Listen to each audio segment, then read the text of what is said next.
بسم اللہ الرحمن الرحیم۔ معزز سامعین، السلام علیکم ورحمۃ اللہ وبرکاتہ۔ قرآن مجید فرقان حمید کی فضیلت کے حوالہ سے، یعنی کہ جو قرآن مجید فرقان حمید کی تلاوت کرتا ہے اس کو رب تعالیٰ کتنا اجر عطا فرماتا ہے، اور قیامت کے دن رب تعالیٰ اس پر اپنے کتنے انعامات فرمائے گا، اس حوالہ سے قرآن و سنت کی روشنی کے اندر آپ کے سامنے گفتگو کرتے ہیں۔ رب تعالیٰ نے قرآن مجید فرقان حمید کے اندر ارشاد فرمایا فَقْرَؤُوا مَا تَيَسَّرَ مِنَ الْقُرْآنِ، جس کا مفہوم یوں ہے کہ رب تعالیٰ ارشاد فرما رہا ہے جتنا آسانی سے ہو سکے اتنا قرآن پڑھ لو۔ اور دوسرے مقام پر رب تعالیٰ نے قرآن مجید فرقان حمید کے اندر ارشاد فرمایا وَشِفَاءٌ لِمَا فِي الصُّدُورِ، کہ یہ جو قرآن ہے اس کو میں نے جو دلوں کی بیماریاں ہیں ان کے لیے شفا بنایا ہے۔ اور آقا کریم علیہ الصلاۃ والسلام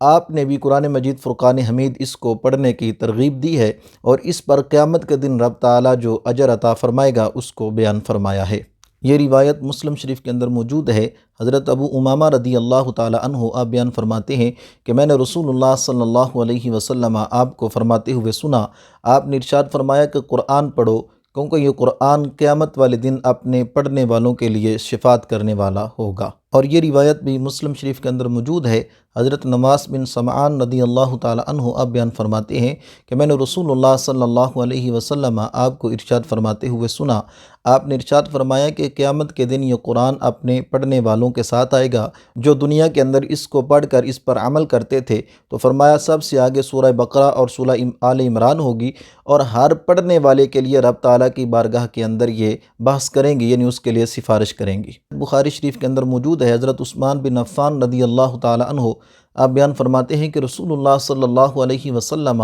آپ نے ارشاد فرمایا خیرکم من تعلم القرآن وعلمہ، کہ تم میں سے بہتر وہ ہے جو پہلے قرآن پاک کو پڑھتا ہے، اس کی تعلیم حاصل کرتا ہے، اور اس کے بعد پھر لوگوں کو سکھاتا ہے۔ یعنی اس حدیث مبارکہ سے پتہ چلا کہ رسول اللہ صلی اللہ علیہ وسلم آپ نے سب سے بہترین جو عمل ہے اس کو بیان فرمایا کہ تم میں سے بہترین آدمی وہ ہے جو قرآن پاک کو پڑھتا ہے، اس کو سیکھتا ہے، اس کے احکام کو یاد کرتا ہے، پھر اس کے بعد دوسرے لوگوں کو سکھاتا ہے۔ اور دوسری حدیث مبارکہ کے اندر یہ مفہوم ملتا ہے کہ رسول اللہ صلی اللہ علیہ وسلم آپ نے ارشاد فرمایا کہ جو بندہ کسی نیکی کی طرف دلالت کرتا ہے، رہنمائی کرتا ہے، اور جس کو وہ نیکی کی طرف بلاتا ہے، اگر وہ نیکی کر لیتا ہے تو رب تعالیٰ اس دلالت کرنے والے کو، بلانے والے کو بھی اس کی جتنا ہی اجر عطا فرما دیتا ہے۔ تو بہت ہی خوش قسمت وہ لوگ ہیں جو پہلے قرآن پڑھتے ہیں، اس کے احکام سیکھتے ہیں، پھر دوسرے لوگوں کو سکھاتے ہیں، اور قیامت تک ان کے شاگرد جتنی مرتبہ وہ آیات پڑھیں گے، قرآن پاک کا وہ حصہ پڑھیں گے، تو رب تعالیٰ ان کو بھی وافر ثواب عطا فرما دے گا۔ ایک اور روایت آپ کے سامنے رکھتے ہیں، یہ روایت مسلم اور بخاری شریف دونوں کے اندر موجود ہے۔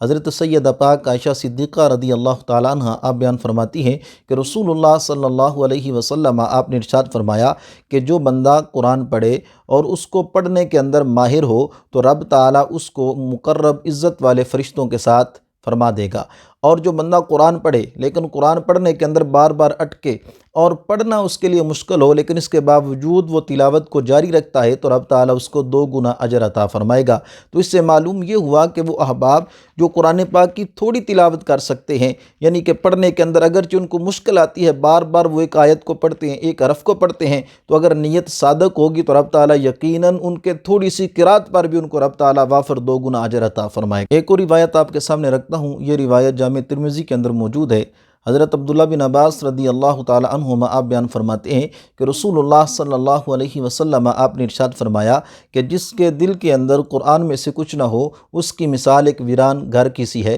یعنی اس سے معلوم کیا ہوا، اگر دل کے اندر قرآن نہ ہو، آدمی نے قرآن کے ساتھ دنیا کے قرآن پاک کو یاد نہ کیا ہو، اس کے ساتھ محبت نہ کی ہو، تو اس کا جو دل ہے وہ ایک ویران گھر کی طرح ہوتا ہے۔ تو آدمی کو چاہیے کہ ہر لحاظ سے رسول اللہ صلی اللہ علیہ وسلم آپ کی تعلیمات پر عمل کرتے ہوئے قرآن پاک کو یاد کرے، اس کے احکام کو سیکھے اور دوسروں تک پہنچائے، تاکہ رب تعالیٰ دنیا اور آخرت کے اندر اس کو کامیابیاں عطا فرمائے۔ اللہ تعالیٰ کی بارگاہ میں دعا ہے کہ رب تعالیٰ قرآن مجید فرقان حمید کو پڑھنے اور اس کو یاد کرنے اور اس کو پڑھانے کی توفیق عطا فرمائے۔